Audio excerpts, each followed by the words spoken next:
Hi friends, నమస్తే. అందరూ బాగున్నారా? ఈరోజు నేను చెప్పాలనుకున్న కంటెంట్ ఏంటంటే, లేడీస్కి మనం గాజులు వేసుకుంటాం కదా, మట్టి గాజులు ఇప్పుడు ఏం ట్రెండ్ కాదు. ఇవి మట్టితో తయారు చేయరు, గాజు ఉంటుంది దీంట్లో అని అంటారు. కానీ తప్పండి. పెద్దల మాట చెద్దన్నం మూట, అది మనం గౌరవించాలి. ఎందుకంటే గాజులు వేసుకుంటేనే కదండి లేడీస్కి నిండుతాను. మన అన్నం వడ్డించేటప్పుడు కానీ, లేదంటే పిల్లల్ని రెడీ చేసేటప్పుడు కానీ ఈ గాజులు గలగలలు, పట్టీల సౌండు ఎంత బాగుంటాయో కదా. మరీ ఎక్కువ సౌండ్ ఉంటే డిస్టర్బెన్స్గా ఉంటాయి, అది వేరే సంగతి అనుకోండి. ప్రతి మంచి కార్యానికి కూడా గాజులు ఉపయోగిస్తాం. బ్రైడల్ అనివ్వండి, శ్రీమంతం కానివ్వండి, అలాగే పురుడు అని కానివ్వండి, ఏదైనా సరే గాజులు అనేవి. వరలక్ష్మి వ్రతం మర్చిపోయాను, అసలు గాజులు లేకుండా వరలక్ష్మి వ్రతమే జరగదు మనకి. సరే, ఈ గాజుల గురించి ఇంత స్టోరీ ఎందుకు చెప్తున్నానంటే, మనం వేసుకునేటప్పుడు ఒక్కొక్క గాజు రెండుగా విరిగిపోతాయి. ఆ విరిగిపోయినప్పుడు శుక్రవారం మంగళవారం అయితే మట్టుకు విరిగిపోయిందిలే కదా అని పక్కన పడేయద్దు.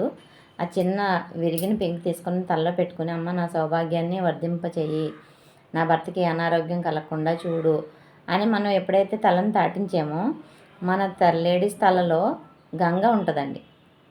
గంగను తీసుకెళ్ళి గౌరీకి చేర్చినట్టు అనమాట. గౌరీదేవి గాజులకి నిదర్శనం.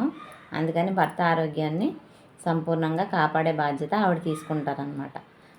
అలాగే ఒక పగులు వచ్చి ఉంటుందండి గాజు మనం ఎక్కించేసుకున్న తర్వాత, అది కూడా కొంచెం ఇబ్బంది అనుకోకుండా తీసేయండి. ఎందుకంటే మన తోబుట్టులు ఉంటారు కదా, అన్నయ్యలు కానీ తమ్ముళ్ళు కానీ, వాళ్ళకి హెల్త్ పరంగా ఇష్యూస్ వస్తాయన్నమాట.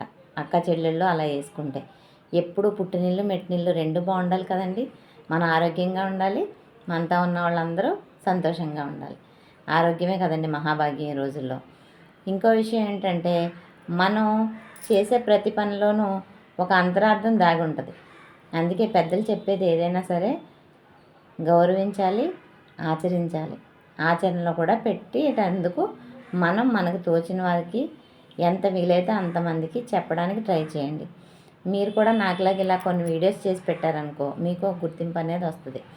అందరికీ నమస్కారం. నా ఛానల్ని లైక్ చేయండి, షేర్ చేయండి, సబ్స్క్రైబ్ చేయండి. ఏమైనా తప్పులు ఉంటే సరిదిద్దుకుంటాను. Thank you. నమస్తే.